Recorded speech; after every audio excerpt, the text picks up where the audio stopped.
76% of Americans are living paycheck to paycheck. That's according to a new survey from Bankrate. Meanwhile, 58% of Americans still believe we are never out of the recession. That's according to a Wall Street Journal NBC poll.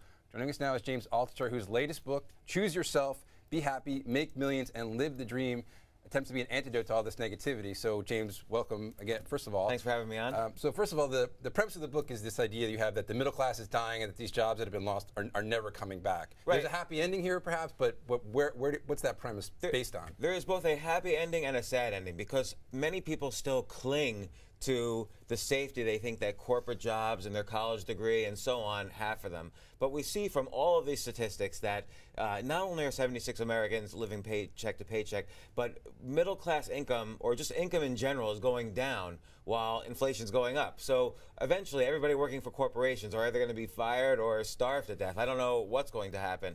So it's pretty scary, and yet at the same time, people don't want to leave it. They feel that if they leave it, how are they going to pay the bills? That's the common refrain that I get. But the reality is there are more opportunities than ever. More one or two person businesses are starting than ever. Not everyone's an entrepreneur, but everyone can start brainstorming and thinking of ideas by which they can provide services and value to other people that they can charge for. It doesn't happen overnight, and I do give kind of a step-by-step process by which you make yourself not only have these ideas, but kind of physically, mentally, emotionally healthy so you can get ready for this leap. And it's not that you want to make this leap, it's that you have to make this leap because it's going to get worse and worse for the middle class. And this is by design. So, well, let me just challenge you there for a second. Sure. You say it's inevitable that income's going to keep going down, inflation's going to keep going up, right? Henry here has been writing a lot about how corporations at some point are going to say, you know, we got to pay our workers more so they can afford to buy the products that we're making because that's good. That's beneficial for them as the corporation. Sure, but that's not really how demand is created.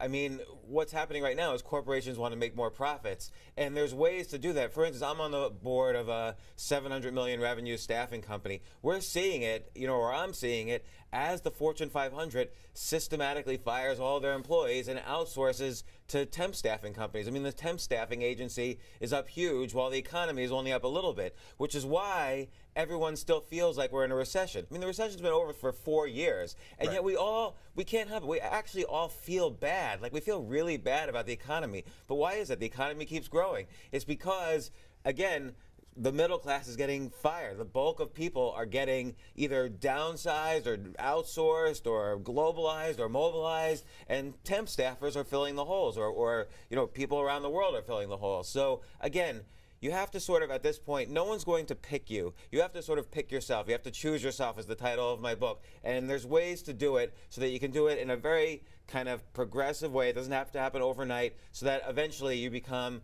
an idea machine. You start having your own ideas. You don't necessarily have to quit. You just have to make yourself useful, more useful than the average cubicle dweller is. And that will be the way for success. And so talk about how you get yourself there, because you've always been an entrepreneur. Watching your career, you've had many things. You jump in, you start something. Even if you get a big setback, you power right through it and start something else. Right, but it's you work incredibly hard. You get up in insane hours. You put these demands on yourself to create stuff.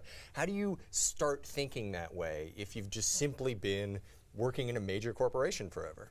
Well, it's very hard. And I'll tell you, being an entrepreneur is very hard because when you say I've had setbacks, I've gone from having millions to being completely dead broke with like $0 in my ATM. And I had to basically figure out, how am I going to pay this stupid mortgage? How am I going to pay back student loans? How am I going to support my 2 children? And you can't just say, okay, well, I'm just going to power through it. You're on the ground suicidal at that moment. And you have to basically say, okay, what worked before and then what didn't work when I lost everything. And so it's kind of corny, but the basic things that work are being physically healthy, so making sure you sleep enough and exercise enough and eat well, being emotionally healthy, which most people forget about. You have to be around people who inspire you and love you and who you love. Being mentally healthy, so I always sit down and write down ideas every day, either ideas for businesses or books or articles or whatever, and then being spiritually healthy, like even when you're on the ground, still being grateful for what you have in life. And I know it sounds a little bit corny and not necessarily talk about